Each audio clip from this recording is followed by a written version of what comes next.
Bonjour à tous. Merci d'être venus si nombreux pour ce nouveau webinaire de l'Association française de thérapie comportementale et cognitive.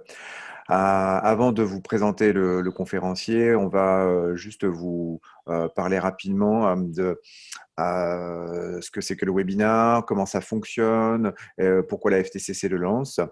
Juste, moi, je vais me présenter. Je suis Thomas Langlois, je suis psychologue à Toulouse et c'est moi qui suis chargé de présider cette séance et je suis accompagné de mon collègue Nicolas François qui gérera la partie technique et qui vous expliquera dans quelques secondes comment tout cela fonctionne. Juste pour rappeler que les webinaires de juin de l'Association française de thérapie comportementale et cognitive sont une initiative visant à proposer des contenus susceptibles d'enrichir la pratique des TCC, des thérapies comportementales et cognitives, des psychologues et des médecins, tout en faisant faire connaître les TCC aux professionnels de santé, voire au grand public. L'Association française de thérapie cognitive et comportementale, c'est une association qui assure la promotion des thérapies comportementales et cognitives à travers la formation et le maintien des compétences des psychothérapeutes praticiens au TCC. Voilà, c'était pour rappeler un petit peu le contexte. Donc là, du coup, on va dans quelques instants vous présenter le conférencier. Il va se présenter peut-être rapidement et puis surtout expliquer un petit peu son public cible par rapport à sa conférence.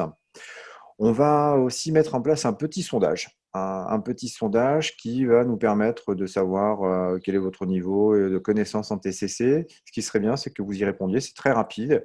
Et ensuite, l'équipe de soutien, donc du coup Nicolas, vous expliquera, vous rappellera les consignes techniques pour que tout soit clair pour tout le monde pendant le webinaire, comment ça marche, comment ça va se dérouler et techniquement comment ça va fonctionner. Et puis, on pourra tranquillement passer à la présentation du conférencier d'aujourd'hui, Stéphane Raffard, qui nous parlera d'une approche causale interventionniste de la schizophrénie. On le laissera parler tranquillement.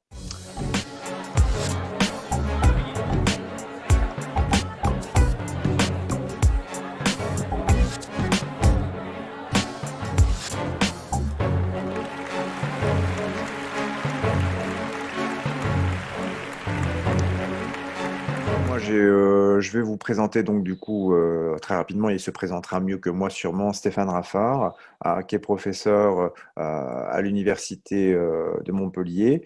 Et il va nous parler aujourd'hui donc du coup d'une approche causale interventionniste de la schizophrénie. Stéphane, je te laisse la parole. Est-ce que tout est OK pour toi? Oui, oui, c'est parfait. J'entends bien. Super. Super. Eh ben, tu peux partager ton écran et on te laisse environ le temps dont on avait parlé, 50 minutes. Et puis après, on passera à la partie questions que nous, on va gérer pendant ton intervention. Ok, merci, merci Nicolas et surtout merci Thomas pour l'invitation. Je rappelle juste, au départ, j'étais invité, donc il y avait un congrès à Nîmes, donc c'était sur l'approche processuelle en TCC et on m'a demandé un titre. Et voilà, je suis professeur de psychologie clinique à Montpellier, mais je travaille aussi au niveau de la recherche et au niveau de la pratique au sein du CHU de Montpellier, dans le service universitaire de psychiatrie adulte. Donc, c'est un centre expert schizophrénie. Mais on a développé avec tous mes collègues psychos et collègues médecins, j'y reviendrai, une prise en charge de psychologie clinique, réhabilitation psychosociale, etc., centrée sur le rétablissement, sur les symptômes psychotiques, sur le problème de la schizophrénie. Donc, je vais vous parler un petit peu de mon expérience, une expérience qu'on a développée avec tous les collègues. Et aussi, vous parlez de cette approche causale interventionniste qui est une approche qui, globalement, va au-delà des approches processuelles. Vous verrez, on sait que c'est la grande mode des approches processuelles dans les thérapies comportementales et cognitives. Et j'essaierai un peu de positionner cette approche causale interventionniste par rapport aux questions qui animent la psychiatrie et la question de la schizophrénie. Donc, je suis hyper content aussi qu'il y ait du monde qui s'intéresse aux thérapies comportementales et cognitives globalement des symptômes dits psychotiques. Je rappelle encore une fois, ce n'est pas le propos, mais les symptômes psychotiques sont partagés en population générale, qu'on y reviendra, que les barrières et les approches catégorielles sont maintenant complètement dépassées. Même si j'ai mis schizophrénie, je fais partie de ceux qui considèrent que c'est quelque chose de tellement hétérogène que ça ne veut plus dire grand-chose. Bref, et donc je me focaliserai principalement sur la question des idées de persécution, notamment où cette approche causale interventionniste a été développée. Alors, Évidemment, je remercie les personnes présentes à 11 heures le samedi. Des fois, on a autre chose à faire. Donc, je vais essayer de ne pas être trop fatigant et redondant. Alors, dès le début de la schizophrénie, j'en parlerai. On dit souvent the more things change, the more they remain the same. Absolument, c'est-à-dire que globalement, même si TCC, symptômes psychotiques, ça fait à peu près 20 ans, un peu plus qu'on entend parler. Ben en fait, dans la pratique courante, on sait bien qu'elle est très peu développée. Hein. On sait bien que, par exemple, même si la TCC a développé une spécialisation d'à peu près 8 jours, je crois, la pratique actuelle des TCC, des symptômes psychotiques, est relativement rare. Alors toi, Thomas, tu fais partie de ceux qui ont développé ça. Ce n'est pas un hasard aussi, tu es parti collaborer avec, certes, la France, mais aussi avec le Québec et avec Tania Lecomte. Ce n'est pas un hasard. Il y a beaucoup de choses à faire à l'international et voilà. Et on y reviendra. Mais globalement, je vais te présenter que les choses ne changent pas beaucoup pour la question de la schizophrénie, de la prise en charge, pour une raison globalement de conception. Hein, j'y reviendrai. Donc, notamment cette approche catégorielle versus processuelle. Et je parlerai un petit peu de ces distinctions. Et puis, j'essaierai de vous dire en quoi l'approche causale intentionniste va aussi au-delà de l'approche processuelle classique. Et je l'éclairerai à travers cette TCC symptômes psychotiques de la première vague, qui est encore une approche que je considère processuelle, et cette TCC symptômes psychotiques de seconde vague, dont je parlerai notamment de Freeman et tous ses travaux. Et ensuite, je parlerai un peu des perspectives qui s'ouvrent à nous dans notre réflexion sur la prise en charge et sur la conception des états anormaux dits psychotiques. OK. Alors, quand on regarde au niveau de l'évolution de temps, c'est quoi cette approche causale interventionniste? Il faut bien voir qu'un auteur vraiment important pour le sujet, c'est quelqu'un qui s'appelle Candler, assez peu connu en France en général, et qui écrit en 2009 c'est cette question des modèles interventionnistes causaux, j'y reviendrai. Et on retrouve en fait, donc c'est depuis 2009, donc on en parle depuis à peu près une dizaine d'années, et on voit que c'est encore relativement rare. Même si on commence à en parler un peu plus là-dessus, notamment sur les relations avec les hallucinations, sur la question des idées de persécution. Avec encore une fois, on y reviendra, hein, c'est la question par exemple, vous allez voir, du sommeil ou par exemple de la solitude. Mais globalement, c'est une approche qui se développe petit à petit, vraiment, et elle vient vraiment provoquer une rupture de notre approche. Et au niveau des thérapeutes comportementalistes, vous allez voir que, encore une fois, il y a vraiment une question de rupture, tout en intégrant quand même ce qui a été fait précédemment. Mais globalement, c'est relativement récent. Voilà. Alors, je vais quand même revenir sur la schizophrénie, etc. Et encore une fois, tout à l'heure, je disais, plus les choses changent, moins elles changent. L'approche causale interventionniste, certainement, va nous permettre d'aller un peu au-delà d'une certaine stagnation des prises en charge. Hein. Globalement, juste pour présenter globalement, je ne vais pas repartir sur la schizophrénie, mais globalement, on sait très bien qu'on a quand même une prévalence à peu près de 0,25%, on parle souvent d'1%. Non, les big data nous disent que c'est à peu près autour de ça. On sait que c'est plus élevé dans les zones urbaines. On sait qu'il y a des facteurs environnementaux, j'y reviendrai. Ces facteurs environnementaux, extrêmement importants dans notre compréhension des symptômes dits psychotiques. Pourquoi je dis que les choses ne changent pas beaucoup? Eh bien, on va y revenir. Hein. Pour qu'elles changent, il faut proposer quelque chose de différent dans la conceptualisation. Et elles ne changent pas parce qu'on considère toujours la schizophrénie dans un modèle biomédical. Vraiment, je vais encore une fois, donc il y a une question un petit peu philosophique, mais encore une fois, un modèle biomédical. La schizophrénie est une anomalie sur le modèle un peu neurologique. Alors, on sait très bien, si vous voulez publier encore dans la schizophrénie dans les gros journaux, vous faites de la neuroimagerie, même avec 15 sujets, et on ne retrouve jamais les mêmes choses, et ben, on publie quand même dans l'American, dans le Biological, etc. On est quand même actuellement encore dans une grosse approche biomédicale. Donc, malgré les avancées sur des traitements pharmacaux, des prises en charge, quand on regarde les données actuelles, c'est extrêmement important, schizophrénie, durée de vie moins 20%. L'âge moyen des hommes, c'est quand même 59,5 ans, et on retrouve ça, on a ces données en France, on a ça dans le monde. Un homme qui a reçu un diagnostic de schizophrénie, la moyenne de mortalité, c'est moins de 60 ans. Et on entend évidemment très peu de mouvements à droite à gauche, de choses. Ça ne dérange pas grand monde actuellement, et on essaiera aussi de comprendre pourquoi. Évidemment, avec des facteurs de risque multiples, notamment le facteur numéro 1, c'est le suicide au début de la maladie, et évidemment les problèmes métaboliques cardiovasculaires à la fin de maladie. Et on regarde un peu ces données, hein, c'est-à-dire sur le taux de mortalité par rapport à la population générale. Depuis, on a plutôt même une augmentation des taux de mortalité dans la schizophrénie, malgré les soi-disant avancées et les milliers, même des dizaines de milliers d'articles scientifiques qui sortent sur le sujet. Alors, je ne dis pas que l'approche causale interventionniste va tout répondre, mais en tout cas, nous, en tant que praticiens des TCC, il y a des enjeux autour de ça. Voilà, hein, le facteur de risque dans la schizophrénie, ben, on regarde, c'est quand même, on parle souvent de suicide dans les troubles bipolaires et dans les troubles dépressifs majeurs. Ben, la schizophrénie, ben, regardez les scores, c'est absolument extrêmement important. Voilà. Alors, la schizophrénie, donc globalement, les modèles. Quand on parle de modèle causal interférence, il faut parler d'autres modèles. Donc, quels sont les modèles qu'on a actuellement?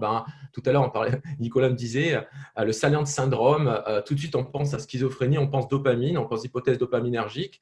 On sait bien, par exemple, sur les symptômes psychotiques, on voit encore ça. Hein, Capure, quand il nous parle des symptômes positifs de la schizophrénie, c'est-à-dire les hallucinations, les idées délirantes, on a retrouvé en 2009 encore ce modèle explicatif. On voit bien que c'est un modèle, OK, gènes, stress, drugs, les anomalies frontotemporales retrouvées, et on va retrouver un espèce de médiateur toujours biologique qui est la dopamine, et on va trouver des symptômes positifs. Ça va provoquer des symptômes positifs, et les antipsychotiques sont là pour faire baisser le taux de dopamine. OK. Donc, on se retrouve devant des modèles simplistes. Et vous allez voir que le contraire des modèles simplistes et réductionnistes, c'est une approche causale interventionniste, qui n'est d'ailleurs pas une approche qui rejette du tout ces hypothèses-là, et qui ne va pas non plus être une approche psychologisante, mais qui va être une approche totalement intégrative, et j'y reviendrai. Alors, on a une évolution dans Lancet quand même qui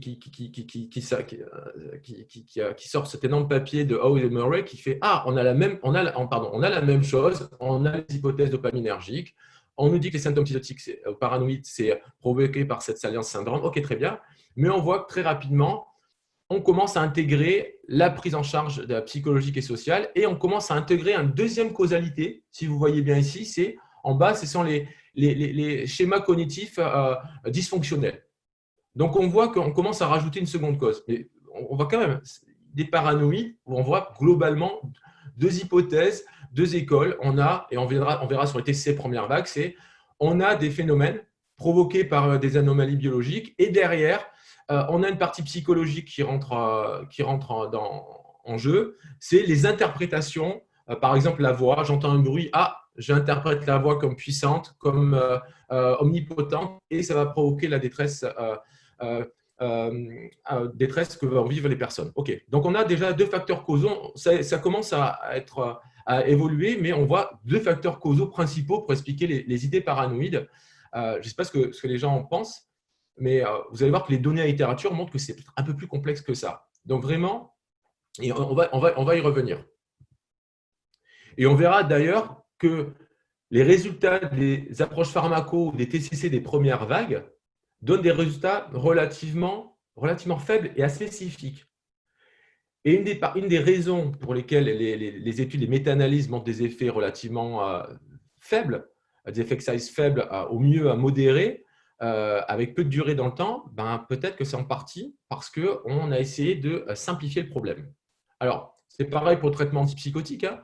Si l'hypothèse était une hypothèse dopaminergique, qu'est-ce qu'on a? On aurait des antipsychotiques, l'histoire serait réglée. Quand on regarde les données, et je vous renvoie vers les plus grosses méta-analyses, notamment celle de Lush, par exemple, sur la rechute, les résultats sont relativement faibles. Les traitements antipsychotiques ont une efficacité pour la rechute, c'est clair, il n'y a pas de souci là-dessus, mais c'est relativement faible.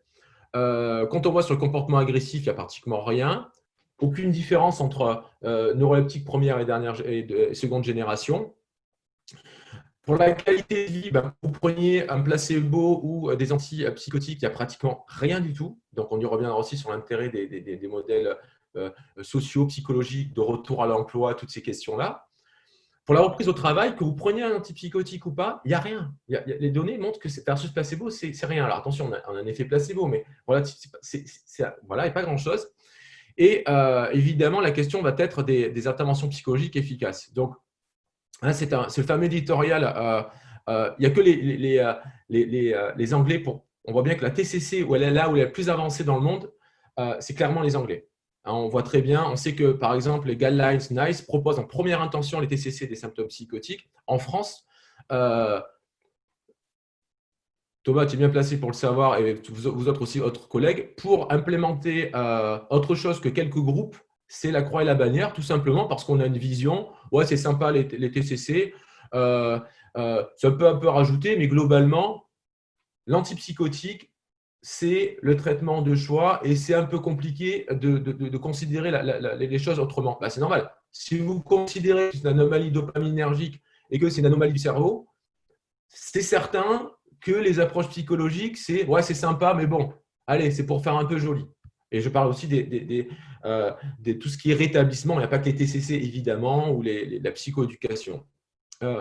Et là, j'aime bien balancer ce genre de petits papiers. C'est quand même des papiers qui sortent dans le JAMA Psychiatry ou qui montrent quand même des suivis à 7 ans. On est tout le monde dit oui, les antipsychotiques, c'est fondamental. Je ne vais pas rentrer en disant que ça ne sert à rien, c'est pas ça. Mais là, c'est quand même une grosse étude à plus de 7 ans de JAMA Psychiatry qui montre que les gens qui prennent les traitements antipsychotiques en discontinu, eh ben, ils ont en meilleur fonctionnement à 7 ans. Dans les premières années, ce n'est pas le cas. À 7 ans, ils ont un meilleur fonctionnement. Donc, l'idée, ce n'est pas du tout d'opposer les TCC des antipsychotiques, c'est de dire qu'on ne peut pas se limiter à l'antipsychotique et au traitement pharmaco. D'ailleurs, je suis content de voir qu'on a quand même un étudiant apparemment en médecine. C'est dommage, j'aurais plus d'étudiants en médecine en psychiatrie parce que c'est un peu ce qu'ils doivent entendre. Mais je vais apporter des éléments de réflexion là-dessus. Alors là aussi, qu'est-ce qu'on a sur les approches psychologiques? On a des méta-analyses assez convaincantes pour dire qu'on a quand même une certaine efficacité. Voilà, on a de nouvelles approches, il y a beaucoup d'évolutions et on est plutôt dans des preuves quand même d'effets légers, vraiment faibles quand même, on va y revenir. Et globalement, les approches psychodynamiques humanistes et par exemple de psychoéducation, quand les parents n'en sont pas associés, on ne retrouve pas de données d'efficacité. Donc, au-delà des antipsychotiques, il y a quelque chose au niveau de la TCC qui pourrait être intéressant. Alors, on va y réfléchir et en discuter. Alors, pourquoi cet état de fait que plus les choses changent, moins elles changent? Mais globalement, ça vient quand même d'une conception de cette approche catégorielle. Et il y a un grand saut qui a été fait sur ces approches, notamment les approches processuelles, comme vous allez voir, qui sont des approches de la psychologie. Alors, on va voir que l'approche catégorielle, c'est une approche biomédicale, fondamentalement. Et les approches processuelles, on le sait, ce sont des approches plutôt issues des modèles psychologiques. Alors, quand on regarde le DSM-5, on est toujours dans une approche catégorielle. Il faut bien comprendre ça. Je n'épaderai pas ici de ce qu'est qu'une approche catégorielle, mais c'est quoi? En gros, on a un trouble psychiatrique qui est considéré comme une variable latente. Je vous rappelle, on n'a jamais vu de schizophrénie. C'est une déduction qui est qu'un ensemble de symptômes donne ce qu'est la schizophrénie. On n'a pas un virus, on n'a pas une bactérie, on n'a pas une zone cérébrale précise, on n'a pas une entité qui peut être observée, objectivée de la schizophrénie. Si on a regroupé des symptômes, c'est comme la dépression. On regroupe des symptômes et on en déduit, comme ça s'appelle une variable latente en statistique, qu'il existe quelque chose qui s'appelle une schizophrénie, qui est fondamentale, c'est qu'il existe évidemment une entité distincte et des frontières strictes. Hein, voilà, une schizophrénie, ce n'est pas un trouble bipolaire. C'est une approche catégorielle. Là-dessus, c'est clair. Voilà. C'est clairement un modèle médical appliqué aux troubles mentaux. Voilà, donc c'est un article qu'on a écrit avec Catherine Bortolon sur le sujet. S'il y en a qui veulent aller le voir dans l'encéphale, notamment, j'en reparlerai, ce qu'on appelle les approches par réseau, qui montrent bien le côté limité, et on peut même dire, en tout cas, le fait de considérer la schizophrénie sous la version médicale va poser un problème extrêmement important, puisqu'on a à une essence, dans une approche essentialiste, vous allez avoir une cause qui va provoquer, une ou deux causes qui vont provoquer, une cause qui va provoquer l'état. C'est aussi clair que ça. C'est pour ça qu'on a une hypothèse, par exemple, dopaminergique. On va retrouver toujours, il y a une essence au problème. rencontrés. OK. Alors, on parlait des approches processuelles. Voilà. Là, on commence. Il y a une critique qui se met en place, notamment chez les auteurs anglais, anglo-saxons, en disant voilà, OK, vous avez un trouble mental qui donne un ensemble de symptômes, la schizophrénie, symptômes positifs. Il faut avoir au moins 2 symptômes par rapport à ça, sinon vous n'avez pas de schizophrénie. OK. L'approche processuelle, on a une évolution extrêmement notable. Et un des premiers, il faut rendre à César ce qui appartient à César, hein, c'est Neff, Philippot qui ont vraiment apporté en France, tous les Belges, ces approches un peu processuelles. On a un changement de paradigme important. C'est quoi? C'est-à-dire que on n'est pas dans un modèle théorique de signes et de symptômes.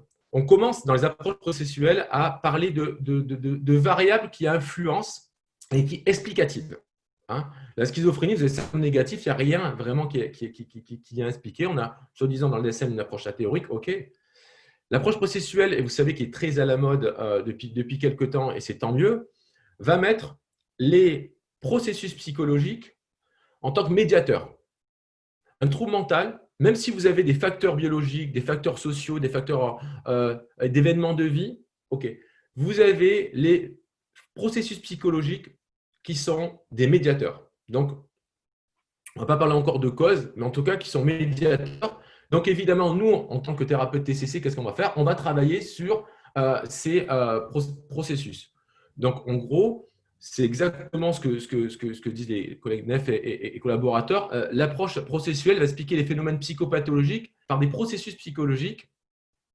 Et notamment, ce qui est extrêmement intéressant, va essayer de répondre à cette question des comorbidités. Tout à l'heure, je vous parlais de la schizophrénie. On sait très bien que la majeure partie des troubles mentaux qu'on rencontre tous, c'est une question de comorbidité. Quand je fais des supervisions en TCC, que quelqu'un m'apporte un trouble panique ou un TOC sans comorbidité et me dit « ouais, je pris en charge le TOC », vous avez 50% des gens qui ont un TOC qui ont plus de 3 troubles associés. C'est les données. La schizophrénie, c'est pareil. Vous allez avoir de la phobie sociale dans les troubles anxieux, c'est le plus prévalent. La dépression qui est extrêmement fréquente. Donc, comment on fait? Là, il y a une approche extrêmement intéressante, c'est qu'on va avoir… Cette question des comorbidités ne se pose plus tellement, puisqu'en fait, on va essayer de trouver des facteurs transversaux qui sont des processus pour les prendre en charge. OK? Donc, là, on a beaucoup de gens qui ont développé ces approches. Donc, vous avez Ace et Hoffman, par exemple, à droite de l'écran. On voit bien la TCC basée sur les processus. Donc, j'y reviendrai. Hein. Mon but, ce n'est pas de vous expliquer ce que sont l'approche processuelle. Ce n'est pas le sujet. Je pense qu'une bonne partie de vous le savent. Et globalement, on retrouve, par exemple, chez Barlow, la même chose, c'est-à-dire cette notion qu'on va avoir des approches transdiagnostiques. C'est-à-dire que, quelque part, on s'en fiche un peu d'avoir une prise en charge d'un TOC, d'un TAG ou une dépression. C'est quels sont les processus communs qui peuvent causer un état psychologique anormal. Donc, en gros, c'est un peu, moi je me rappelle quand on faisait, quand j'ai appris les TCC, on présentait la TCC du TOC, la TCC du trouble panique, la TCC de la dépression et des prises en charge assez spécifiques. Les approches processuelles vont au contraire dire il y a des facteurs communs, aux troubles émotionnels comportementaux qui peuvent être pris en charge, quelle que soit la catégorie. Donc, on retrouve par exemple dans le protocole unifié de Barlow pour les troubles émotionnels 5 modules. Donc, on voit un gros papier qui est sorti en 2017 dans le JAMA Psychiatry où ils ont pris en charge des personnes, quels que soient les troubles anxio-dépressifs, avec cette approche processuelle. Donc, ils vont prendre des modules. Tout le monde passe les modules en fonction un petit peu des difficultés, mais en gros, module augmenter la conscience de l'émotion présente. Donc, on voit que là aussi, on est très inscrit dans les approches dites de troisième vague, c'est-à-dire qu'on va intégrer les approches première, deuxième et troisième vague, mais on ne dit plus « tiens, je prends en charge, j'ai la TC, les troubles paniques, tiens, je prends en charge… » Non, on va prendre des processus comme la question de la flexibilité cognitive, là aussi, on sait bien, Ace, évidemment, vient de cette théorie autour de ça, la conscience de l'émotion présente, les conduites d'évitement et les tresses émotionnels. Évitement, TCC, évidemment, première vague, les évitements. Augmenter la conscience et la tolérance liées aux émotions. Le rapport, on n'est plus dans modifier les croyances, mais notre problème, la question, c'est quel est le rapport avec nos idées. Donc, on est encore une fois dans ces troisième vagues. Et l'exposition aux émotions, aux situations situationnelles, Là aussi, on est dans des TCC première, seconde vague. Donc, extrêmement intéressant. On passe à une TCC processuelle où on sort des approches catégorielles et où on va se baser sur ces processus psychologiques qui sont des médiateurs. Les résultats sont extrêmement intéressants globalement, et c'est vraiment intéressant de réfléchir à ça. Globalement, on a les mêmes effets, mais pas d'effets supérieurs. Les papiers qui incluent beaucoup de sujets montrent que ces approches par module, donc en dehors des catégories psychopathologiques, donnent des effets à peu près similaires. Donc, derrière, il y a cette idée que ce qui causerait les troubles psychologiques, on aurait des causes, entre guillemets, transdiagnostiques et qui seraient bien sévèrement médiatrices. Donc là, vraiment important, c'est qu'on est vraiment on intervient, on identifie les causes et on va évaluer l'effet sur les troubles mentaux en intervenant et en modifiant ces processus. Voilà. Alors, donc ça, c'est un peu l'état de l'art.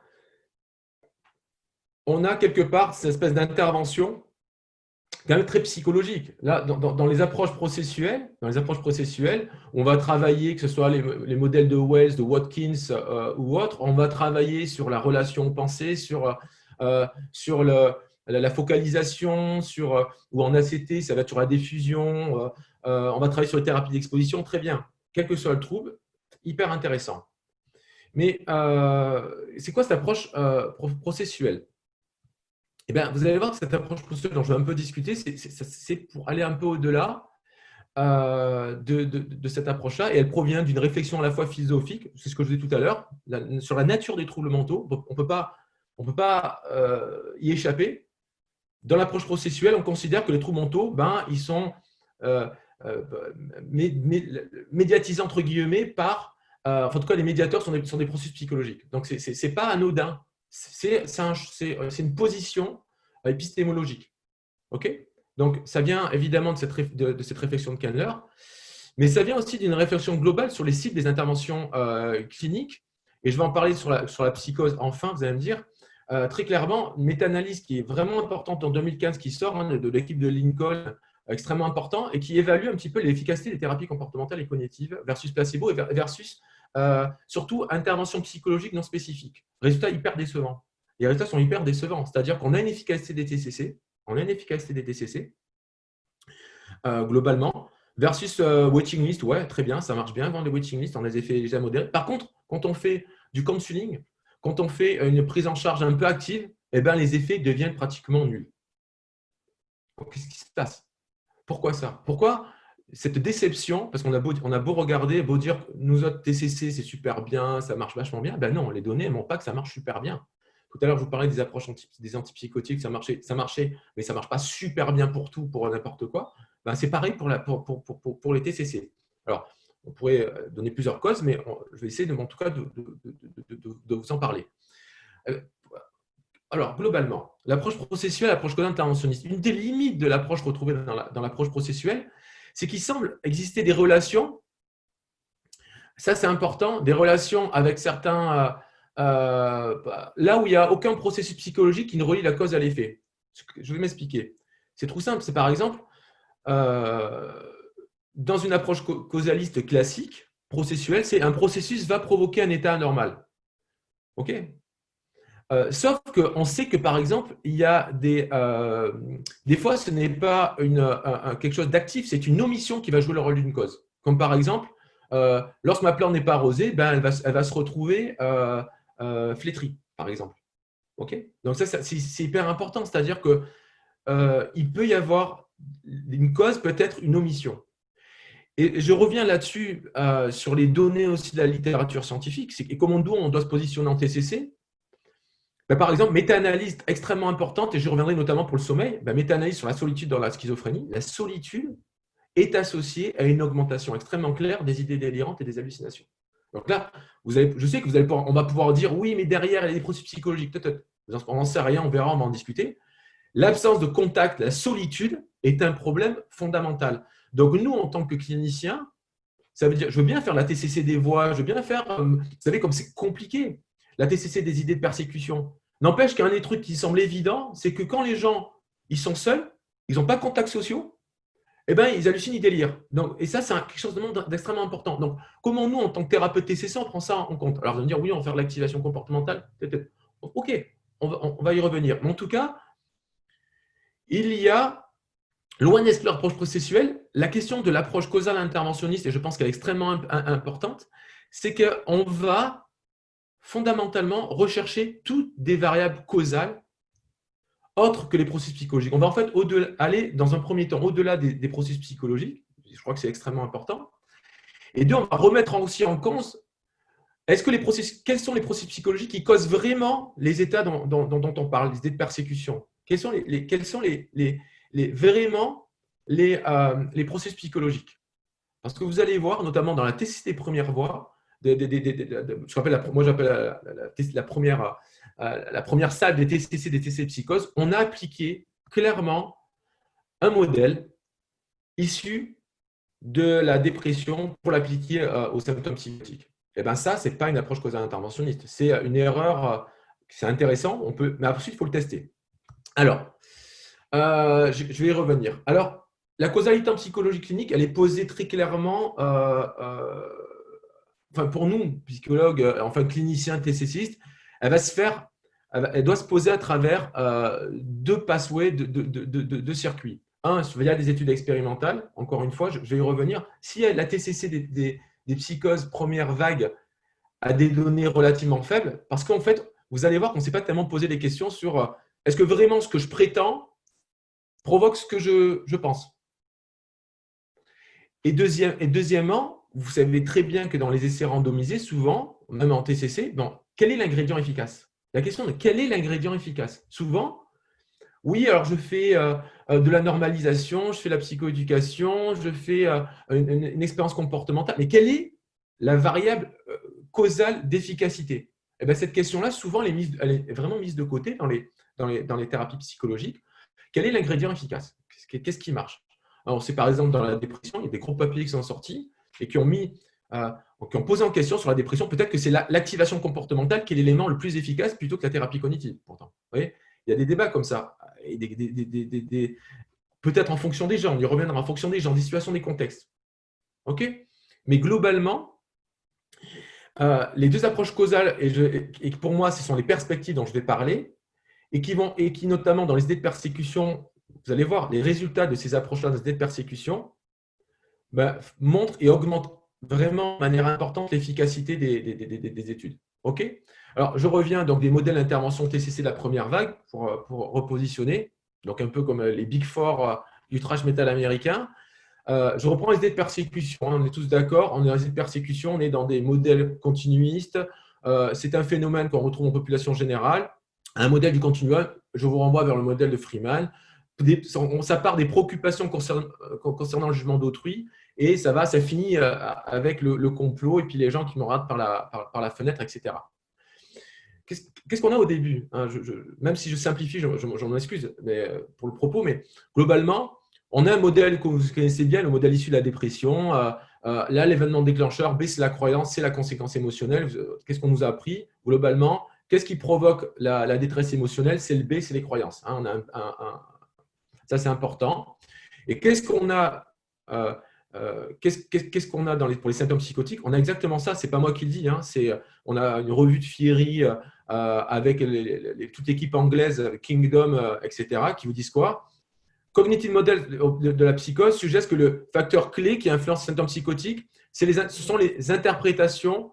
C'est le B encore une fois. Donc, c'est-à-dire que, alors je ne vais pas revenir là-dessus, on a des données assez intéressantes qui montrent que c'est en effet le cas dans les idées délirantes et dans les hallucinations, il n'y a pas de souci.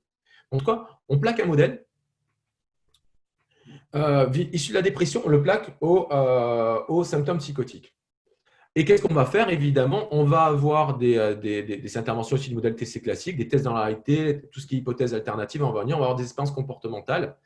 Et on plaque ici un modèle explicatif existant censé pouvoir être généralisé. Donc, c'est un premier pas que je trouve extrêmement intéressant. Il n'y a pas de souci. Donc, et on a en effet une évolution. On voit par exemple le modèle unifié, la dépression. Voilà, on a ce modèle unifié et on voit Beck, et on voit même Beck, si vous regardez un peu au niveau de la littérature, même quand il sort ça dans Clinical Psychological Science, il reste sur ce modèle-là, il rajoute des boîtes, mais on voit qu'il ne veut pas lâcher son modèle. C'est normal, il ne veut pas lâcher son modèle. Ok, très bien. Donc moi, la question qu'évidemment je viens poser dans l'approche causale interventionniste, c'est il faut remettre en cause certaines choses et cibler exactement ce qui marche ou ce qui ne marche pas, et qu'est-ce que nous disent les sciences expérimentales, et en même temps, vous allez voir les interventions. Alors, et c'est ce que je vous disais, quand on regarde les données des littératures sur un TCC, vous avez les données dans le World Psychiatry, dans le qu'est-ce qu'on a? Les méta-analyses versus rien du tout. Oui, ça marche bien, mais vous savez très bien que si on s'occupe un peu des gens, on les rend un peu actifs, il y a une efficacité, on a un maintien. Par contre, dès qu'on compare avec un placebo psychologique, les effets ils deviennent tout faibles. Ils deviennent tout faibles. C'est-à-dire que toute la prise en charge que nous prenons, normalisation, travailler sur les voies, sur les idées délirantes, tous les efforts gigantesques qu'on fait, versus je fais un peu de coaching, je parle avec les gens, je leur fais la psychoéducation, même du self-help, j'ai des effets très faibles. Comment ça se fait? Donc, est-ce que c'est moi qui suis mauvais, ou est-ce que le modèle que j'utilise, il ne serait pas un peu simpliste, un peu sur le modèle biomédical? Et donc, c'est ce que moi j'appelle les interventions cognitives de la deuxième vague, de causal interventionniste approche. C'est un peu dire, je ne rejette pas ce qu'il y a avant, mais je viens aussi réfléchir, pas à un modèle unifié que je vais plaquer, c'est en termes de variables causales, quelles qu'elles soient, et qui peuvent être non psychologiques. Freeman et Garratti, vraiment, je vous renvoie là-dessus, sont les auteurs qui, je donne l'exemple des idées de persécution, c'est là où ça a le plus avancé. Propose un modèle, très clairement, vous regardez le modèle des persécutions. On n'est plus dans un modèle ABC, hein. On n'est plus dans un moment où on rajoute un déclencheur, où on déclenche à la limite on a des déclencheurs. Et regardez, vous avez des modules d'anxiété, tendance à l'inquiétude, croyance sur soi, les autres et le monde. On a des événements internes comme les vigilances élevées, des conflits, des situations sociales ambiguës. On a des biais de raisonnement. En déclencheur, on a des traumas, évidemment, des événements de vie. Mais on a aussi des troubles du sommeil, des abus de substances. Et on va avoir quelque chose d'intégratif où les gens, en effet, au bout d'un moment, vont essayer d'interpréter tout ça et ça va donner des idées de persécution. Alors, Freeman, à ce moment-là, propose d'aller voir une intervention qui n'est plus qui va viser toutes ces variables qui ont été montrées causales et qui sont, vous allez voir, au-delà des processus psychologiques. Donc, vous connaissez tout ça, Michael's Game, métacognition, ça n'y a pas de souci. Hein, là, vous voyez qu'on n'est plus dans la croyance, on commence à travailler sur les erreurs de logique, les biais d'interprétation. Ok, est-ce que ça a été montré efficace? Très, très clairement. On sait très bien que dans les aides de persécution, c'est pas simplement que qu'est-ce qui fait qu'on a des interprétations erronées? Parce qu'au-delà de ça, au niveau métacognitif, on a des biais de traitement de l'information. Donc, qu'est-ce qu'on a? On a des interventions qui vont être mises en place. On a montré par exemple des problèmes de style d'attribution. Donc, vous voyez, hein, ça c'est encore une fois Stéphane Moritz, j'en reparlerai, Jérôme Favreau, etc. ont beaucoup travaillé aussi là-dessus, notamment en France, mais globalement, c'est qu'on montre, c'est plus la croyance ou l'interprétation, c'est des biais de traitement de l'information, les biais d'attribution, les jumping to conclusion, variable extrêmement importante pour expliquer. Et donc, vous voyez que sur cette approche modulaire causaliste, on va intervenir sur cette partie-là. Donc, on a en France des interventions chez les anglo-saxons qui ont été développées. Donc, Stéphane Moritz, Michael's Game, ou chez les anglo-saxons, The Thinking Well, mais qui ressemble beaucoup à tout ça. Donc, ça, on a. Donc, vous voyez quand même, on est dans une TCC que vous connaissez en général tous. On n'est plus simplement sur les persécutions. Je vais travailler sur le B. On va travailler dans le modèle classique, on va dire, on travaille sur les distorsions cognitives. On travaille quand même sur pas de problème, bien sûr. On travaille plus ou moins là-dessus, sur les approches métacognitives. Mais on utilise ça parce qu'on a eu 20 ou 30 études expérimentales qui ont montré que quand on manipulait les biais, on retrouvait une augmentation des idées de persécution. Vous allez voir, c'est ça qui va être extrêmement important. On a aussi les données extrêmement claires dans ces approches dans le causal interventionniste, où on va travailler non plus sur vous allez voir, c'est hyper intéressant, on ne travaille plus sur des verbes directs liés aux symptômes. On travaille sur tous les pathways, toutes les voies qui pourraient aboutir aux symptômes. Donc, là aussi, tous les travaux de Freeman qui ont énormément travaillé sur le fait de travailler sur la confiance en soi, sur l'estime de soi. Donc, qu'est-ce qu'on fait? on trouve on trouve des analyses corrélationnelles, on trouve des liens, on fait de la manipulation expérimentale et on regarde derrière si ça modifie les idées de persécution. Qu'est-ce qu'on fait? On fait une étude randomisée, on se focalise spécifiquement sur un ingrédient et on regarde si ça améliore l'idée de persécution. Et c'est exactement ce que trouve Freeman, hein, où on va avoir des TCC qui vont être ciblés sur une variable causaliste précise. Causale précise. Okay. Autre variable extrêmement importante, et en plus, ça a énormément d'avantages au niveau des cliniciens, ces approches-là en plus. C'est-à-dire qu'en tant que clinicien, vous savez très bien que discuter avec les gens sur la normalisation de leurs symptômes, commencer à travailler sur leur cancéroné ou sur leurs idées, ou sur leurs hallucinations, ou sur leur voix, hein, on préfère parler de ça, ça peut être un peu compliqué. Là, on est dans une approche où on n'est pas du tout dans des voies modèles classiques, on va passer par des voies annexes qui sont causales, mais qui ne sont pas reliées directement aux symptômes tels que reconnus par les gens. Freeman a montré, vraiment de manière extrêmement importante, notamment le lien entre tendance à l'inquiétude et les idées de persécution. Et alors, c'est ce qu'on appelle le repetitive thinking. Les gens connaissent bien ça dans les troisième vagues, mais pas que troisième vague, dans les sciences psychologiques qui sortent. En gros, le fait de s'engager avec les pensées négatives, en mode abstrait, concret, si vous êtes sur avec Watkins, ça maintient la détresse émotionnelle. Eh bien, n'empêche qu'au niveau clinique, quand vous dites que vous travaillez sur l'inquiétude, c'est certainement beaucoup plus facile de faire rentrer les gens, notamment des idées de persécution, dans votre protocole de recherche. Et Freeman a clairement expliqué que, donc là, c'est une étude quand même, ils ont fait des analyses de médiation, il y a beaucoup de papiers sur le sujet, que la prise en charge de l'inquiétude était un facteur qui réduisait de manière très significative les idées de persécution. Ça, c'est encore une fois le fait de la rumination. Ça, c'est un article qui va finir à être accepté qu'on a eu à Catherine Borton, notamment sur les idées de grandeur, où on manipule de manière expérimentale tout ce qui est l'engagement avec des souvenirs autographiques de grandeur, etc. On voit que ça maintient les idées de grandeur après la manipulation. Donc, toutes ces idées-là, c'est quelle est la cause, quelles sont les causes qui peuvent agir, qu'elles soient processus psychologiques ou pas. Donc là, pour l'instant, on est toujours dans des processus psychologiques. Hein. Le worry, c'est un processus psychologique. Donc, vous dites, qu'est-ce qu'il nous dit Rafar? Il nous parle de l'approche processuelle, mais il dit que ça va au-delà. OK, on est toujours dans un processus psychologique, mais vous avez vu que déjà, on est en effet totalement là-dedans, mais on commence déjà un peu à dériver des modèles classiques. Et c'est là, encore une fois, il y a eu un développement. Donc, je vous renvoie vers les… Donc, c'est le Lancet Psychiatry, ils ont publié ça là-dessus. Le fait de bosser sur l'inquiétude, des idées de persécution, vraiment grosse efficacité. Donc, toute notre équipe dans le service universitaire a traduit toutes ces interventions de Freeman. On utilise, nous, ces techniques-là en individuel, etc. Et c'est ce qu'on appelle un peu ces TC de seconde vague. Un autre lien causal qui est extrêmement important, qui a été mis en évidence aussi, c'est le sommeil. Là aussi, les méta-analyses sur le lien entre sommeil et symptômes positifs sont extrêmement importants. Extrêmement importants. Dans quel service, dites-moi, vous qui bossez ou pas, dans quel service on a une gestion des troubles du sommeil dans les symptômes psychotiques ou en psychose dans les services? Il n'y en a pas. Ils sont hospitalisés. On sait très bien dans les hospitalisations comme ça peut être problématique. Ils ne font que la télé, ils n'ont pas d'activité, bref, etc. Les troubles du sommeil sont extrêmement prévalents en population schizophrénique et autres. Eh ben, qui se préoccupe du sommeil? Or, les données sont extrêmement claires.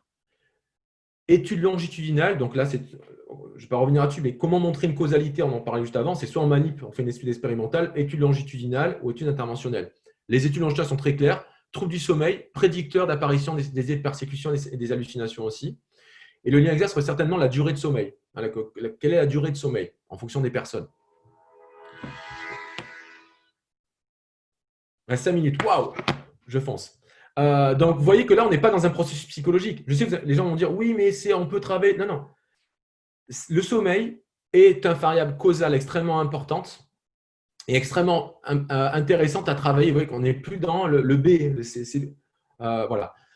Donc, intervention feeling safe, où en fait, je ne vous dis pas, il y a énormément de papiers d'un Freeman, ils ont fait des transdiagnostics. et il travaille sur le sommeil. Alors, vous allez me dire, oui, mais on fait tester le sommeil. OK. N'empêche que le sommeil est une variable qui va influencer directement, qui n'est pas un processus psychologique uniquement, loin de là. OK. Donc, je parlais tout à l'heure des symptômes, notamment la solitude. Là aussi, les données sont extrêmement claires. La solitude est une variable extrêmement importante. Je vous renvoie vers les travaux de Cacio, etc. sur la solitude. Ça sort pas mal. Là, j'ai vu ça. Si c'est l'équipe de la clinique des voix en Australie qui s'intéresse beaucoup maintenant à la solitude. Donc, vous voyez qu'on n'a pas travaillé que sur le processus de psychologique, c'est comment faire baisser la solitude chez les gens. Donc, là.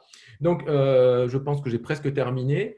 C'était juste pour vous dire, voilà, très clairement, les perspectives, c'est qu'il faut absolument développer les recherches cliniques basées sur des approches causales, c'est-à-dire en gros des approches expérimentales. Des approches expérimentales où on manipule des variables précises pour observer la différence.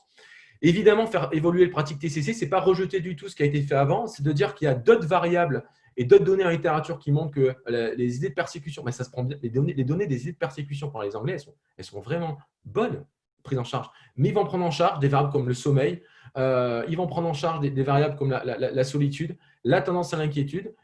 Et ça n'empêche pas de travailler, par exemple, sur les voies de commande, etc. Ça n'empêche pas de travailler sur les processus de troisième vague, sur le rapport, sur la diffusion. Ça n'empêche pas, mais n'empêche qu'on va intégrer d'autres variables que des processus psychologiques. Voilà. Le but, c'est… Donc, on parle de démédicaliser, ça ne veut pas dire j'enlève… Ce n'est pas pour psychologiser, c'est… Les modèles doivent prendre toutes les variables en compte, qu'elles soient psychologiques, biologiques, environnementales. Encore une fois, je vous reparle de la solitude. C'est une cible qui semble évidente. Voilà, je reprends un petit peu cette approche processuelle, une approche processuelle, mais aussi intégrative. Et une des perspectives qui va être aussi extrêmement prévalente et qui va être une problématique pour nous, cliniciens aussi, c'est savoir, OK, il y a plein de processus, il y a plein de processus qui sont des causes. Il y a des causes aussi externes, donc dans ce réseau qu'on appelle le réseau psychopathologique, mais la question, c'est quelle est la dynamique? Qu'est-ce qui provoque quoi?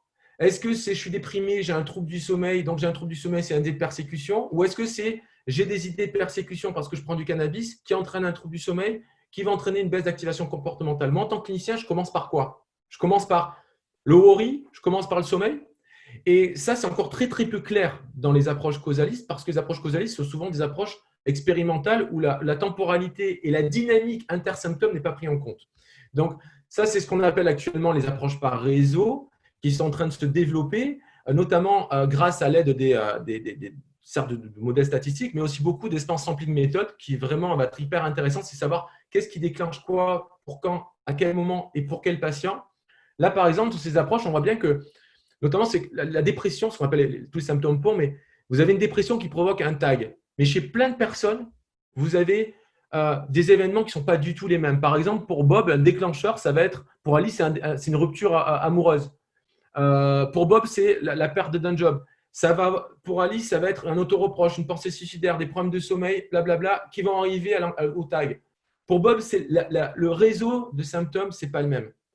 Et ça veut dire que parmi toutes ces causes possibles, comment nous, en tant que cliniciens, savoir, face à ce que nous, on appelle souvent les comorbidités, interagir à quel moment? Ça, on a encore peu de données. Vous savez très bien en supervision, les gens disent « Ah, j'ai une idée de persécution, mais je travaille sur quoi? Sur les croyances, je travaille sur le sommeil, sur la solitude. » Ça, c'est encore peu connu.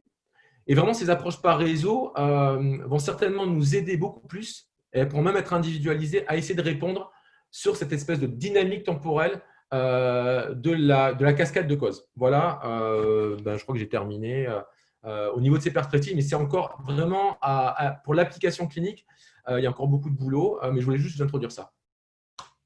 Je vous remercie. Bon, merci beaucoup, Stéphane. Super, bravo. Moi, je t'applaudis de chez moi et je pense que tout le monde t'applaudit derrière son écran.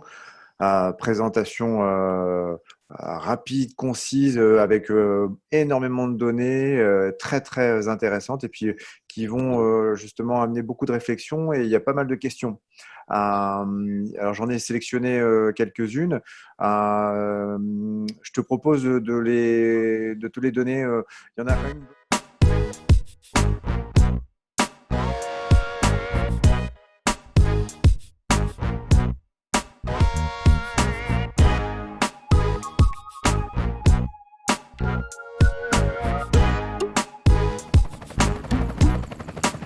a quand même une bonne dizaine. Si tu peux en une demi-heure essayer d'y répondre, ce serait bien. On ne pourra pas répondre à toutes les questions.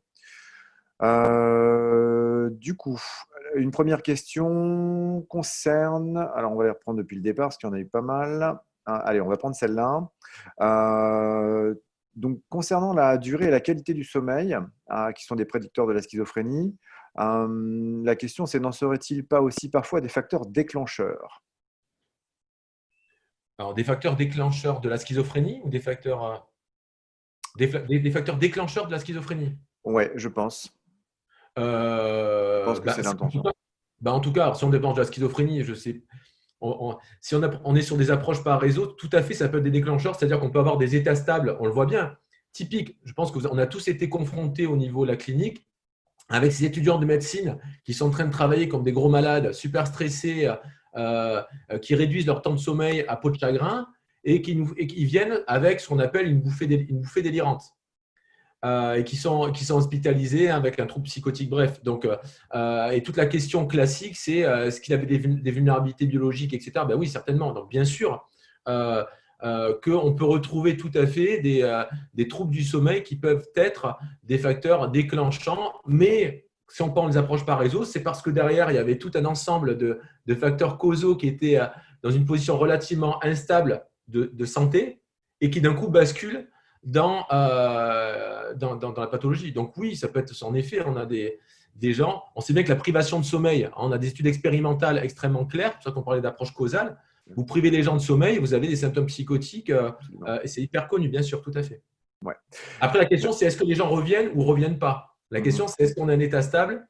Et ça, c'est plus compliqué à répondre. Ok. Justement, merci beaucoup.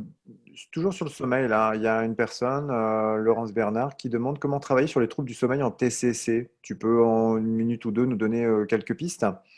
Bien sûr. Alors, déjà, premièrement, sur les troubles du sommeil, toujours pareil, il y a une approche TCC, mais l'approche TCC ne répond pas à tous les troubles du sommeil. Attention, hein, on a des hypersomnies, des problèmes d'insomnie. Donc, premièrement, déjà, il faut toujours regarder. Moi, on travaille beaucoup avec le centre expert sommeil. Je regarde toujours notamment les problèmes d'apnée du sommeil, etc. Donc, il y a les causes médicales. Et ensuite, après, il faut regarder. Et donc, on travaille avec des agendas de sommeil. Et ensuite, je renvoie, si vous voulez vraiment, c'est Charles Morin, qui est le spécialiste mondial des TCC du sommeil. Et on sait bien qu'une bonne partie des problèmes de sommeil sont des problèmes d'hygiène de sommeil, c'est-à-dire des mauvaises habitudes. Donc, on a un contrôle du stimulus, c'est-à-dire qu'il faut associer, par exemple, le lit qu'avec le fait de sommeil ou activité sexuelle. Il faut réduire les mauvaises habitudes, qu'on boit du café, trop d'alcool trop tard, etc. Donc, il y a plein d'interventions différentes en fonction de l'analyse fonctionnelle. Et je renvoie vers vraiment Charles Morin, qui a même fait un self-help, c'est les ennemis du sommeil, qui est vraiment très, très bien fait. Voilà. Mais globalement, et c'est les TC du sommeil marchent extrêmement bien et c'est vraiment dommage, soit très, très peu diffusé en France. Trop d'hypnotiques, trop de benzo pour rien, alors que beaucoup, ce sont des problèmes d'hygiène, d'habitude, etc. Tout à fait. Et je reviens par Morin. Ok. Moi, je suis tout à fait d'accord avec toi. Merci beaucoup pour cette réponse. On va enchaîner les questions, Stéphane, hein. Il y a pas mal de choses. Je crois que ça a vraiment motivé les participants. On va avoir sur le modèle de Barlow. Ouais.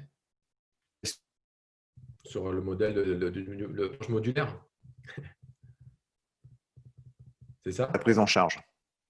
Ouais. Et c'est quoi? Quelles sont les questions du mot? Combien de… Ah, je t'entends pas, pardon. Stéphane, là? Non, je t'entends. Vas-y, dis-moi. Là, je t'entends plus, je bloque. Je vois Est-ce que tu m'entends? Là, je t'entends, ouais. Dis-moi. Super. Donc, une des questions, c'est combien de temps dure l'approche de Barlow? Alors, il y a 5 modules, je ne me rappelle pas exactement, mais c'est des prises en charge classiques. En général, ils font 12-14 séances, je crois. Il y a 5 modules.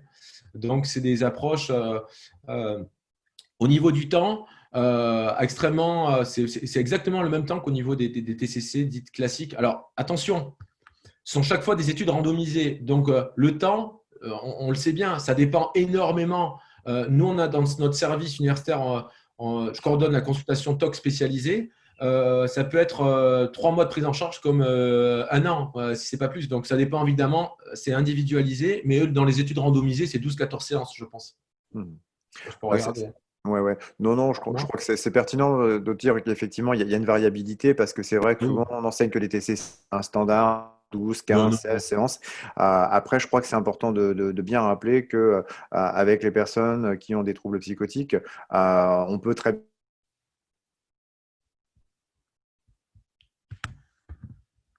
Ah, mais je t'entends plus. Est-ce que Je tu m'entends? crois, je crois Ouais.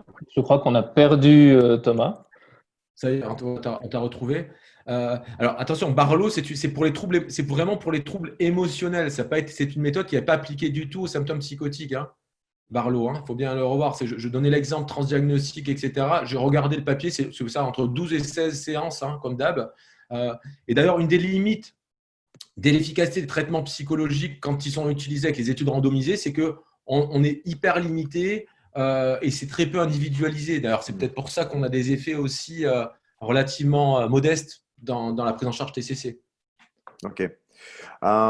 Tu m'entends toujours là, Stéphane? Ouais, ouais, je t'entends bien. Ok, super. Pareil, il y a le même spectateur anonyme qui demande, est-ce que tu peux citer des programmes courts pour la prise en charge? Pour la prise en charge de quoi? Alors, bah, c'est pas spécifié, mais pour la prise en charge, je pense, de la schizophrénie ou alors des troubles du sommeil, ou alors est-ce que tu as des noms de Alors, programmes à citer? bah, en fait, tous les programmes qui ont été faits, par exemple, qu'a développé Freeman, ce sont des modules qui durent 8 à 10 séances, hein. Sur la tendance à l'inquiétude, c'est 8 à 10 séances. Et c'est fait en fonction des besoins de l'individu. Là, par exemple, nous, on a ouvert une clinique des voix qui est, bref, etc. Et on travaille sur les voix que tu connais bien. On utilise le modèle des Awards, notamment sur la première étape, on a 4-5 séances sur le coping, avec coping with voices, sur des approches de coping juste sur ça. Et après, on voit si on passe sur de la relating therapy, si on passe sur des troisième vagues mindfulness, comme qu'a développé Louise, par exemple, avec toute l'équipe là, de Chadwick. Si on travaille sur plutôt c'est des voies de commande, c'est plutôt sur. Donc, moi, penser qu'il y a des prises en charge courtes, c'est un peu. Ça dépend tout à fait. C'est tellement compliqué et les données montrent qu'il va falloir certainement, suivant l'avancée dans. En fait, tout dépend. Si on est dans des prises en charge centrées sur le rétablissement, la TCC ou toutes les prises en charge, si on n'est pas centré dans une approche sur le rétablissement et donc une vision de rétablissement, on pisse dans un violon dans la schizophrénie. Si vous faites la TCC du sommeil et que derrière, vous avez une prise en charge avec de l'aldol à 5 ampoules et où les gens en hôpital de jour font du macramé et des paniers, il n'y a rien qui marche, hein. Il n'y a rien qui marchera. Donc déjà, les TCC doivent être ancrés dans une philosophie, une prise en charge globale avec la schizophrénie, hein. Quand c'est des symptômes comme les voix où les gens ne sont pas automatiquement associés à un trouble mental, c'est autre chose. Mais globalement, dans la schizophrénie, d'abord, il faut être centré dans un rétablissement. Et là, il y a une efficacité. Et en fonction, ça peut être assez court. On peut faire une prise en charge la prise en charge du sommeil, ça peut être en 4 séances, hein. 4 séances. Les données de littérature montrent que ça marche assez bien, hein.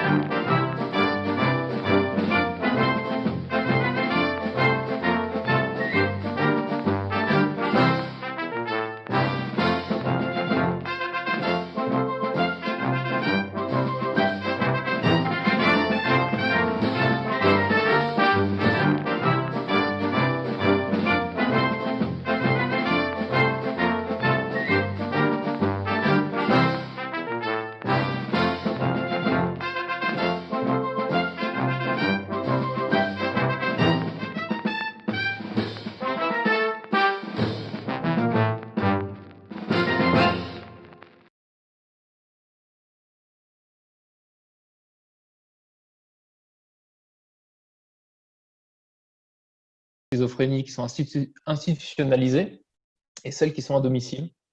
Est-ce que tu as des éléments, un peu d'éclairage à apporter par rapport à cette question? En fait, tu as un biais monstrueux, puisque tu as un biais parce que l'évolution, c'est que s'ils sont au domicile, c'est-à-dire ils sont censés avoir une symptomatologie moins importante, même si le premier prédicteur de l'autonomie en vie quotidienne, c'est le trouble cognitif. Le premier, ce sont les troubles cognitifs. Donc là, on est dans des approches de prise en charge neuropsy. Et puis encore une fois, ça dépend où on est. C'est ça qui est énormément problématique. C'est-à-dire que les gens qui sont institutionnalisés, il y a quelques études qui ont été faites, notamment nous dans le service, c'était sur Capdevielle avec qui je travaille, dans ce qui dirige le service, qui a fait des études sur le premier épisode. Et on voyait que la durée d'hospitalisation du premier épisode, un des facteurs prépondérants, c'était la croyance du médecin en la durée nécessaire. Donc, si la personne pense qu'il faut rester 2 mois, il reste 2 mois, et au-delà des symptômes. C'est-à-dire que donc on est dans des… C'est-à-dire que voilà, c'est vraiment très problématique, c'est-à-dire qu'on n'a pas de trucs uniformisés. L'HS ne fait pas de recommandations. Donc, si les gens qui sont au domicile, ils sont autonomes, ils vont être beaucoup mieux. Si vous allez en hospitalisation, regardez, vous ne fumez pas, vous rentrez en hospitalisation, 3 semaines après, vous fumez. Hein. Un tiers de l'argent des personnes qui ont reçu un diagnostic de schizophrénie passe dans la cigarette. Suivant si vous êtes dans une unité de rétablissement comme chez nous, ou si vous travaillez dans les centres de rétablissement, Nicolas Franck, etc., chez Dubroc, à Grenoble, si vous travaillez chez Lorca, etc., ou ces trucs où ça bosse à fond, c'est pas le même truc que si vous tombez dans plein de… Il y a une disparité gravissime en France des pratiques. Voilà. Mais normalement, quand vous êtes au domicile, vous allez apprendre l'autonomie. C'est sûr que vous allez avoir un meilleur… Tous les modèles du housing first sont très clairs. Si les gens ils ont une habitation, il ne faut pas attendre qu'ils aient une baisse de symptômes pour qu'ils aient… le housing first, c'est les mettre dans un lieu de vie, et ils vont aller mieux. Ça, c'est sûr par contre. Le modèle housing first est un bon modèle, pas que dans la schizophrénie. Il faut que les gens, il faut surtout pas… Il faut limiter les hospitalisations, à part les cas d'urgence où il y a nécessité dans peu de temps. Sinon, les modèles ne valident pas du tout les hospitalisations au long cours complètement farfelues qu'on a actuellement. Vous savez, c'est pareil. On attend que les gens ils vont mieux et après, non. Les mettre dans des endroits où ils ne sont pas hospitalisés, dans des lieux de vie, ils vont aller mieux, ça c'est sûr. Et puis la tolérance aux symptômes, etc. Hein. Bref. On a des questions, comme tu nous parlais des processus, d'une approche par les processus. On a des questions autour de savoir quels sont les processus qui sont le plus souvent en jeu dans la schizophrénie. Alors, il y en a de très nombreux, ça dépend évidemment des symptômes.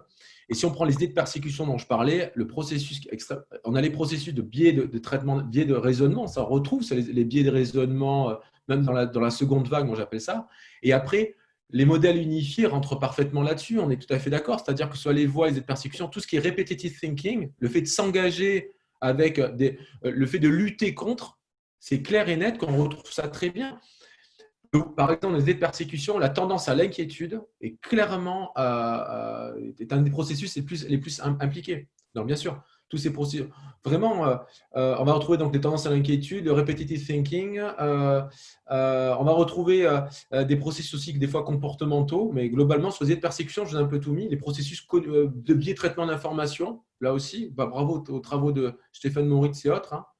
Notamment le jumping to conclusion, ça sort massivement.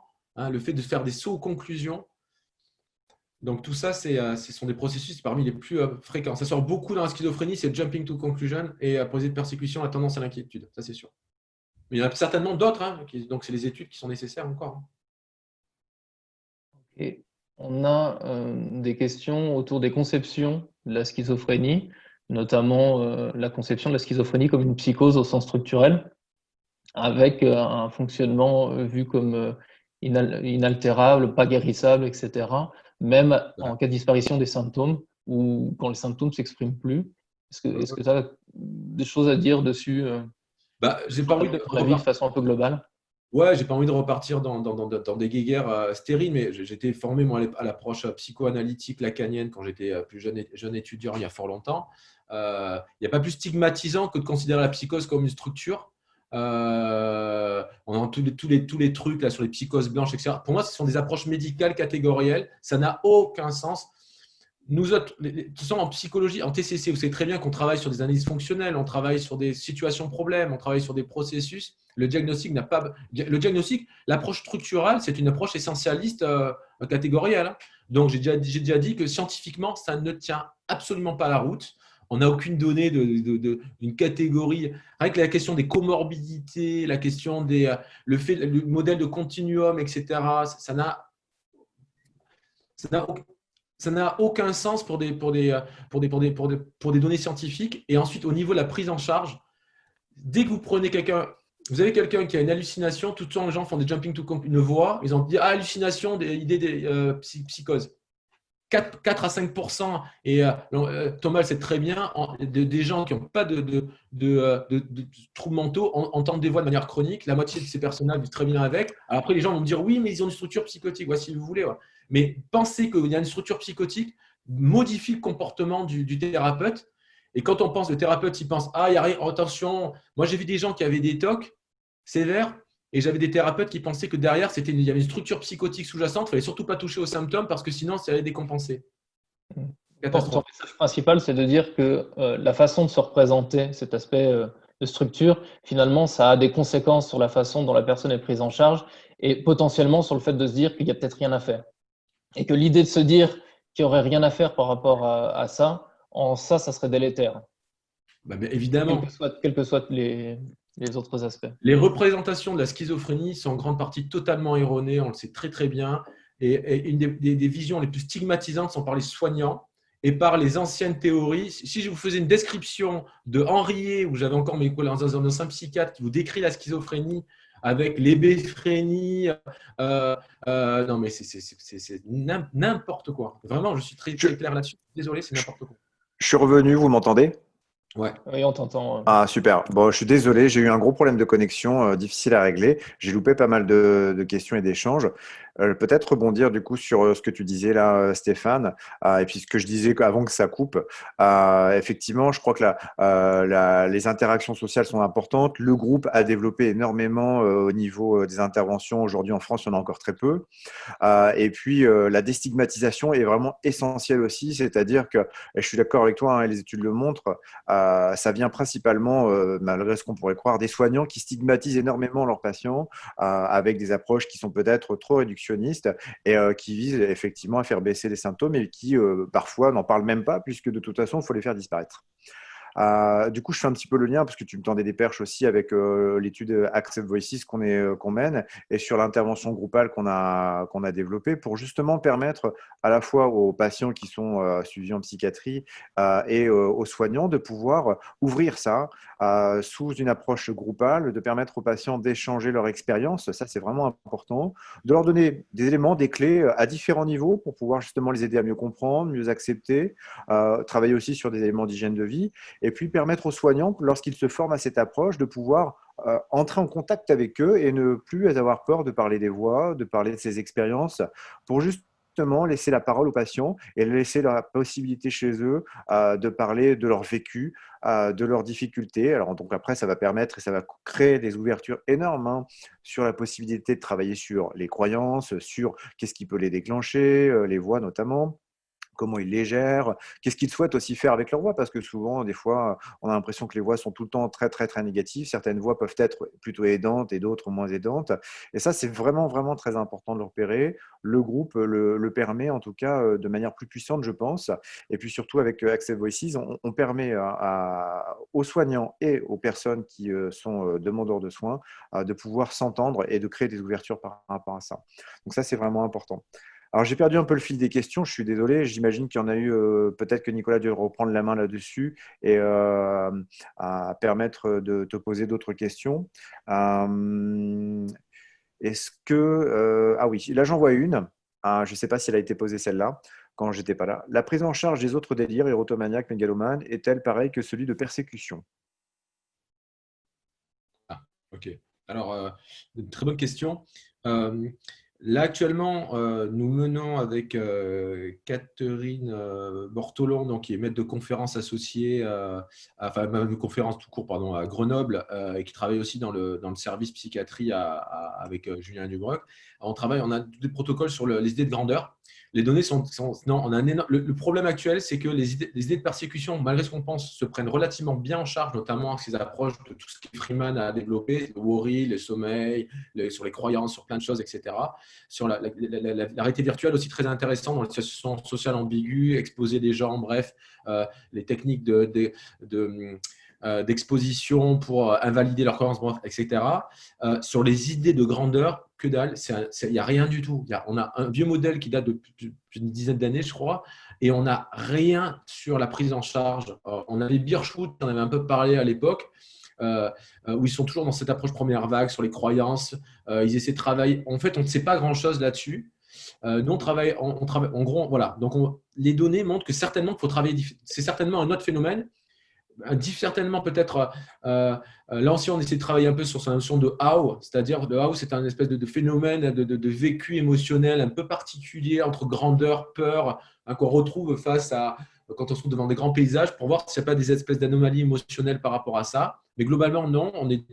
La prise en charge d'idées de grandeur, nous, ce qu'on a comme personnes qui reviennent le plus dans nos services, c'est les idées de grandeur. Donc, pour l'instant, si ça ne marche pas, c'est qu'on n'a pas bien compris qu'est-ce qui fonctionnait vraiment.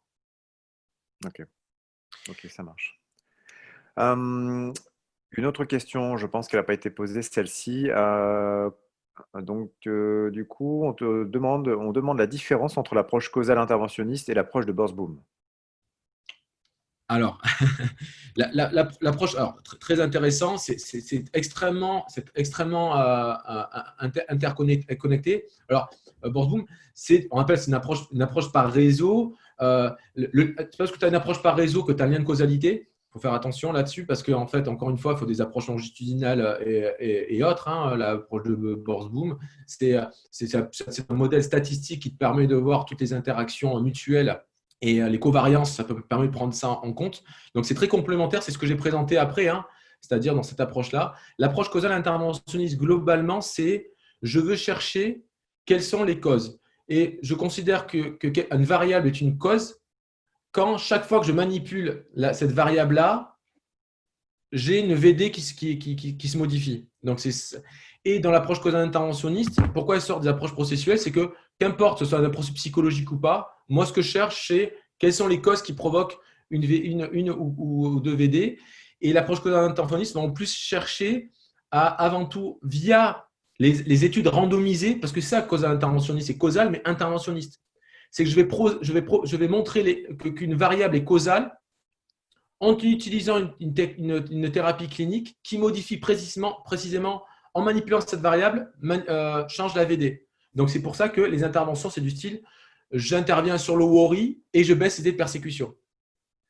Donc, une approche causale interventionniste, c'est une approche qui mélange l'approche causale et une intervention clinique. Donc, tandis que Borsboom, c'est l'approche par réseau. Elle peut se faire sur n'importe quel nœud. On s'en fout. Ça peut se faire sur les trajets d'avion. Ça peut se faire sur les réseaux informatiques, sur des neurones. On s'en fiche totalement. Mmh.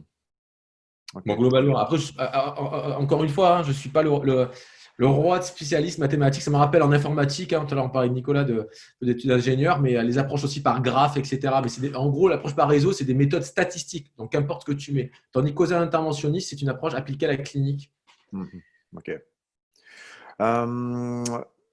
Celle-là, je ne crois pas qu'elle ait été posée. Est-ce que tu as un modèle d'analyse fonctionnelle à utiliser dans la pratique? J'imagine que c'est plus sur le côté pratique que les choses sont posées.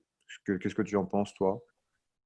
Sur l'analyse fonctionnelle? Un modèle d'analyse fonctionnelle à utiliser. Est-ce que toi… les analyses fonctionnelles, bien sûr. Les analyses fonctionnelles, par exemple, sur les voies, elle est extrêmement plus complexe. Et c'est validé que pareil que les idées de persécution sur les voies. Moi, je ne sais pas ce que tu utilises. Moi, j'aime beaucoup l'entretien structuré de Maastricht, qui est vraiment très très bien, complexe. Mais c'est sûr que sur les idées de persécution, les modèles CK qu'on nous apprend classiquement, pardon, mais c'est un peu complexe. Ça marche pas trop. Donc, on prend le modèle classique, par exemple, des persécutions. Tu peux tout à fait prendre le modèle classique ABC, mais derrière, dans mon analyse fonctionnelle, je vais essayer de prendre en compte toutes les variables causales dont on parlait, c'est-à-dire est-ce qu'il a un problème de sommeil, j'évalue le tendance à l'inquiétude, j'évalue toutes les variables qui ont été montrées influencées, et avec ça, je fais mon melting pot. Et comme je le dis, et je vais essayer de déduire un peu cliniquement, parce qu'on n'a pas encore les études statistiques, pour savoir qu'est-ce qui provoque 1 et 2, et souvent de manière expérimentale, comme nous tous, j'essaie de voir ce qui dérange le plus la personne, laquelle est le plus motivée au changement, j'interviens là-dessus et je regarde ce que ça change. Et je fais en fonction au fur et à mesure. Ouais. Et bien sûr, tu fais en fonction de la demande de la personne, centré justement sur ce qui est le plus important pour elle aujourd'hui. Centré sur la personne, comme d'habitude. La dysfonction est toujours centrée sur la personne, centrée sur. Par contre, on va vraiment lui expliquer de manière. Quand les gens, par exemple, moi souvent, je ne parle pas d'idée de persécution, je dis voilà, ils vont être. Voilà, vous êtes inquiet. Ok, alors l'inquiétude, voilà. Alors l'inquiétude, c'est on normalise, etc. Puis on va montrer un peu tout ce qui peut modifier l'inquiétude. On va dire quels sont les facteurs que vous pensez pouvoir jouer là-dessus. Et est-ce que vous pensez, sur quoi vous pensez que vous aimeriez qu'on puisse travailler? Sur le sommeil, sur le ci et ça? Et après, on va travailler en fonction de ça.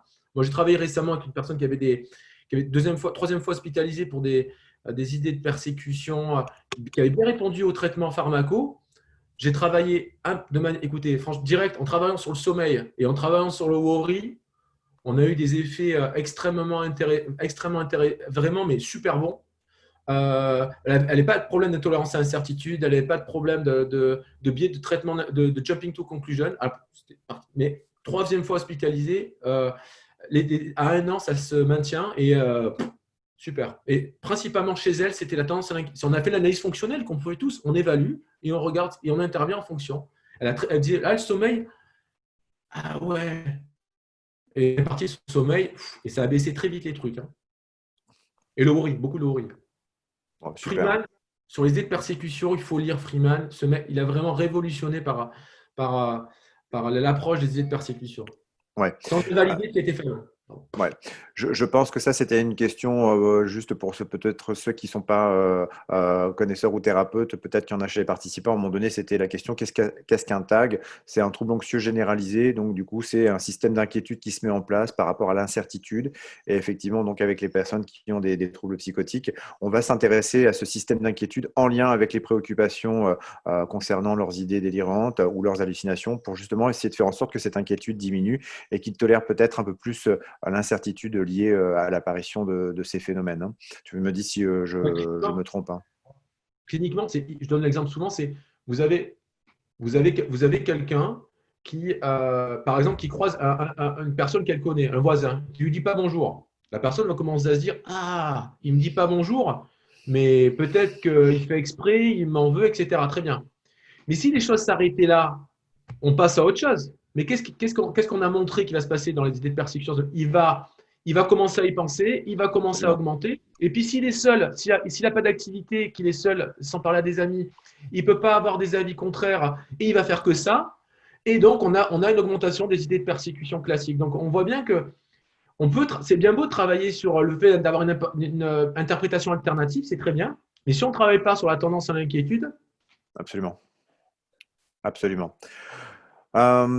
Stéphane, on va devoir clôturer les webinars. Moi, je tenais à te remercier pour la qualité de ton intervention, la pertinence des données à chaque fois actuelles, réactualisées, qui font changer la conception à la fois de ce trouble de la schizophrénie, hein, où tu es revenu sur des aspects historiques et puis sur des aspects aujourd'hui cliniques qui sont toujours à remettre en question avec cette évolution et les perspectives dans la conception de cette pathologie-là. Vraiment, c'était chouette. Malheureusement, le webinaire nous impose un cadre, un format. Du coup, moi, je remercie tous les participants d'être venus, d'avoir posé toutes ces questions. Désolé pour mon problème de connexion, mais je crois que Nicolas François a très bien géré et repris la main à ce moment-là. Normalement, les webinaires, donc du coup, ça a été dit, hein, mais ils devraient être en phase d'enregistrement et disponibles ensuite par le biais du site de la FTCC. Donc du coup, vous aurez les éléments en lien avec ce webinaire-là qui seront probablement associés. Donc ça, c'est en cours de travail, work in progress, comme on dit. Tu as quelque chose à rajouter, Stéphane, avant qu'on termine ? Non, je vais te remercier, Thomas, et je vais aussi remercier Nicolas. Je voulais remercier aussi toi, enfin, la FTCC évidemment, mais évidemment toi notamment, qui fais partie de ceux qui font avancer, les choses. Et voilà, je peux te retourner les mêmes compliments que ceux que tu as fait sur ma présentation. Et voilà, donc Je te remercie. ce que j'espère, c'est que les gens se disent derrière, la prise en charge des symptômes psychotiques évolue. Il faut le faire. Les gens en ont besoin. C'est complémentaire au traitement médicamenteux. On ne peut pas se limiter à ça. Et il faut aussi que la TCC considère que c'est pas un peu au-delà de l'approche processuelle. Il y a beaucoup de choses à faire. pour accompagner, pas prendre en charge, je parlais encore à mes collègues, pour accompagner ceux qui le désirent, les gens qui ont une schizophrénie ou les gens qui entendent des voix, les gens qui ont des perceptions, qui n'ont pas forcément de symptômes. Voilà, en population générale, il y a beaucoup de choses qui peuvent être faites. Voilà. Ouais, tout à Vision fait. positive. Ouais, tout à fait. Et puis, je vois un petit message d'espoir aussi. Je pense qu'on clôturera là-dessus en remerciant d'abord Nicolas François aussi d'avoir géré tout cet aspect-là et toute la partie webinaire technique aussi. Merci Nicolas, merci à toi. Et du coup, pour peut-être terminer sur une note d'espoir, il y a Marie Tavot qui nous dit, voilà, merci à vous trois. Franchement, ça fait plaisir d'entendre parler des psychologues comme vous l'avez fait. Je crois que l'idée, c'est vraiment de se dire que les troubles psychotiques, la schizophrénie, on a énormément besoin de psychologues, de toutes approches confondues et d'être vraiment centré sur la personne avec aujourd'hui des approches qui prennent en fonction, qui prennent vraiment différentes dimensions, différentes problématiques et qui permettent aussi aux patients, alors aujourd'hui on parle plus de personnes qui ont des troubles psychotiques, de pouvoir s'exprimer librement et de ne pas chercher absolument à les faire éteindre à coup de neuroleptiques, même si c'est important quand même dans la plupart des cas, et que l'approche psychologique est essentielle et que dans les hôpitaux en psychiatrie aujourd'hui, il y en a énormément besoin, plus que jamais. Donc, merci à toi, Stéphane, de nous avoir donné ces espoirs et ces lumières. Nicolas, je te remercie aussi. Et je vous propose donc du coup à tous les participants de clôturer ce webinaire. Merci pour votre participation et puis j'espère que vous reviendrez d'autres participants. Avant ça, un petit message pour rappeler que d'autres webinaires sont prévus au cours du mois de Tu as juin, raison. que vous pouvez encore vous inscrire sur le site de la FTCC pour pouvoir participer à ces futurs webinaires. Et, Oui, il y en a un. pour le moment, comme la question remonte aussi, pour le moment, on n'a pas forcément plus d'informations sur ce qui pourrait se passer au-delà du mois de juin, mais en fonction du succès, de vos retours, la FTCC pourra voir pour adapter et pourquoi pas reconduire l'expérience si ça vous a plu. Oui. En tout cas, on leur fera remonter l'information. Ok, super. Juste avant du coup de terminer aussi, moi je fais un petit coup de pub sur une étude qu'on a menée avec le soutien de la FTCC sur le groupe Accept Voices, où il y aura des formations donc, qui seront envisagées en 2021 pour pouvoir justement aller dans ce sens, d'être sur des approches groupales, où on va parler des hallucinations, des voix que les personnes entendent, où on leur apporte effectivement des stratégies. On est vraiment sur une dynamique d'échange avec eux et on est sur un changement de point de vue et d'attitude par rapport à l'expérience et par rapport à leurs préoccupations. Donc, si ça vous intéresse, bien sûr, on en parlera par le biais de la FTCC et vous pourrez du coup participer à cette formation que j'animerai. Et, vous êtes tous les bienvenus par rapport à cette formation. Le sondage a été fait, c'est bon Nicolas, tout est OK? Tout est OK. Merci beaucoup à tous. Vous pouvez maintenant quitter la salle, fermer le webinaire. Pour les personnes qui ne fermeraient pas le webinaire par eux-mêmes, on sera amené à vous faire sortir virtuellement de la salle, de manière à ce qu'on puisse faire le ménage tranquillement dans cette salle et la préparer pour la prochaine intervention. Merci à tous et puis peut-être à bientôt dans un prochain webinaire de l'Association française de thérapie cognitive et comportementale. Au revoir. Au revoir, merci à tous. Au revoir Stéphane. Salut, à bientôt, ciao.